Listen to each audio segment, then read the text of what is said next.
What's up, everyone? Hope you're having a good day.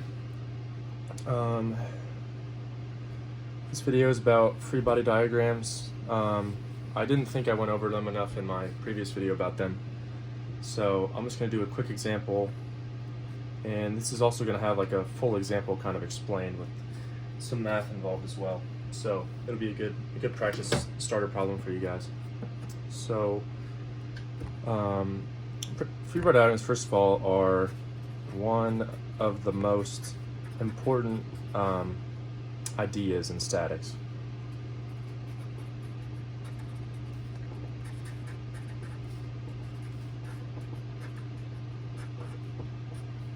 So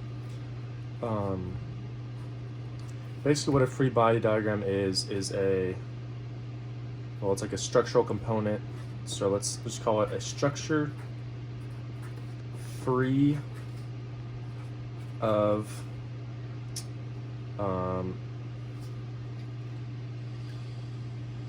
what can I say? Structure free of other structural elements. I think that's a good way to put it. So let's say, for example, you had like a couple beams, like this beam, this beam, and this beam. If you want to do a free body diagram of the middle beam, you just simply detach it from these other two beams.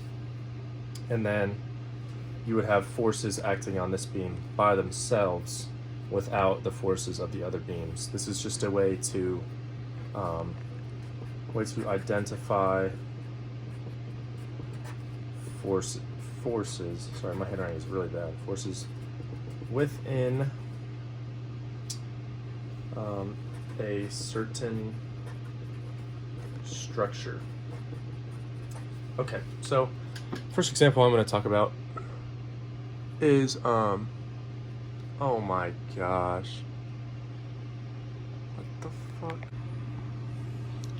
I just had to stop the video because my phone battery went to 20% and I thought it was blurring out the video, but then I checked it and it was perfectly fine, so that was unnecessary. But okay, so you guys have all been on a diving board, I'm sure, in your life, so that's the example I'm going to use. So I'm going to draw my diving board, and as you know, I haven't seen this on many diving boards, but some of them. But obviously you have your hinge here, or your pin, which you'll probably use in statics a lot for your class. And then I saw this diving board where they had this little another support, but you could adjust it either way to make the end of it more springy or less springy. But yeah, and then let's say there's a person standing here, and because it's statics, they're not moving, they're just standing there, not bouncing up and down or anything, they're just standing there, not moving. So let's say they are 100 kilograms, and then these are two forces. So for the free body diagram, you're going to want to just draw, it's easier to not have to draw the whole diving board, just draw a beam, draw the person standing here, 100 kilogram force pushing down on the diving board, and then you're going to have your force A and then your force B. Let's say the diving board is, I don't know, it's a diving board like 12 feet long. Let's say it's a shorter one. So let's say the whole thing is 12 feet long. And then the gap between these two forces is 2 feet. It's not to scale, I know, but you get the point. So then that would make this gap, sorry, this is bad, okay, 10 feet long. So we can just cross this out. So this right here is your free body diagram, because it is free and it just has the force components on it. So you're gonna have to do this example for so many problems, and you don't have to label your distances for the free body diagram. Yeah, I mean, you should. You don't have to, but you should. Just label your forces, make sure you do that. But you turn all of your supports or people or forces, whatever, weights into just arrows with the weights on them. So for the first example, I wrote way too big for this. Okay, I'm just gonna switch out papers real quick.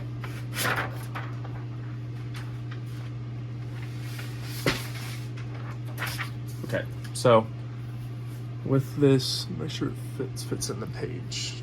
Okay, that's good. So with this example, you have your 100 kilogram force going down. You have your force B and your force A. The reason that I have these arrows like this is simply just because I'm assuming. I'm assuming direction. And this is okay to do because the math will solve it for you. So once you solve for your forces, if let's say your force A, you get a negative answer, or force B, you get a negative answer, you know that you assumed your direction wrong. And so you know that the force is actually the opposite way. Yeah, so if you have questions about that, let me know in the comments. But yeah, so to solve this problem, you have your distance of 2, actually I'll do meters because I do a metric system here. So we have 2 meters between these supports and 10 meters between this support and this force. So to solve this, you need to obviously get to equilibrium because the diving board is not moving because it's statics problem. So first we're going to sum the forces in the y, and those have to equal 0. As you can see, there's no forces acting in the horizontal direction, so we don't have to worry about forces in the x for this problem. So let's say some of the forces in the x, we just don't have to worry about those. And we always remember that upwards is positive. So one force that we know is going downward. So I always like to start with my positives first. So we know FB, we're assuming it to be positive, so we start with that. FB is equal to, because that's the only positive, so it's equal to the 2 negatives. So we have FA plus, we're calling it plus because we're keeping it on the negative side, so we can just add them since they're both negative. 100 kilograms. So as you can see here, there's one equation and 2 unknowns, so how are we going to solve that? So for this example, if you watched my previous video, you know a little bit about moments. You can take the moment about a point to not have to worry about the line of the forces acting along the line of action of a moment can be dismissed for an equation. So you use moments strategically to not have to be able to solve for one force and then go back and plug it in. So for this case, it doesn't really matter, but we'll just do the moment about A. It's equal to 0. So when we take the moment about A, obviously this force, we can just cut this out. We don't have to worry about this one. So we're taking the moment about A. So first, what forces are acting along point A, or like would be affecting point A? So both of these would be, because one's pushing up, one's pushing down on that particular point. So you're going to have your force B, and this is going to be positive because, as you can see, this force is pushing up this way, and as this is pushing up, this would push the whole diving board up. This is just hypothetical, like just visioning it, and that would cause the diving board to rotate this way. And as we know, rotating this way, we're assuming that's to be positive because it's counterclockwise. So that force pushing up would cause the diving board to rotate like that, counterclockwise. So we can assume this to be positive. So you take that force times the distance, and since we know that this force is pushing down, we know that this would push clockwise. So we can assume this is negative. So we have our positive side, we say equal to our negative side. So we're gonna have our 100 kilograms times the distance to this force A, and we have to do the 2 meters times the 10 meters, because force times distance is the moment, that's torque, same thing. So we have the 12 meters. So we do a little bit of math here. 100 times 12. And then to solve this, obviously, divide by 2. So your force B is equal to 600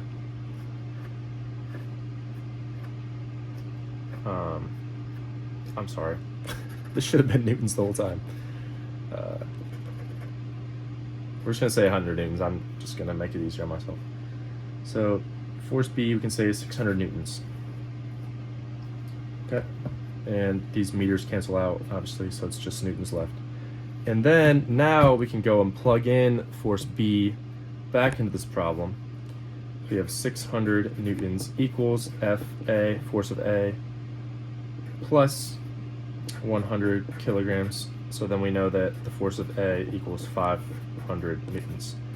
And as you can see, I already had solved this problem beforehand, so I knew which direction they went in, so that's why I assumed. But for example, if I had switched these the opposite way, I would have got 2 negative answers, and then I would have known what direction those forces were going because they were negative, so it would just be the opposite. So yeah, this is a very basic statics problem, one that would be good for you to practice on your own. You can draw out some more examples, forces, lengths, distances. Yeah, so just practice. Let me know. Please like, subscribe, notification bell if this helped you out.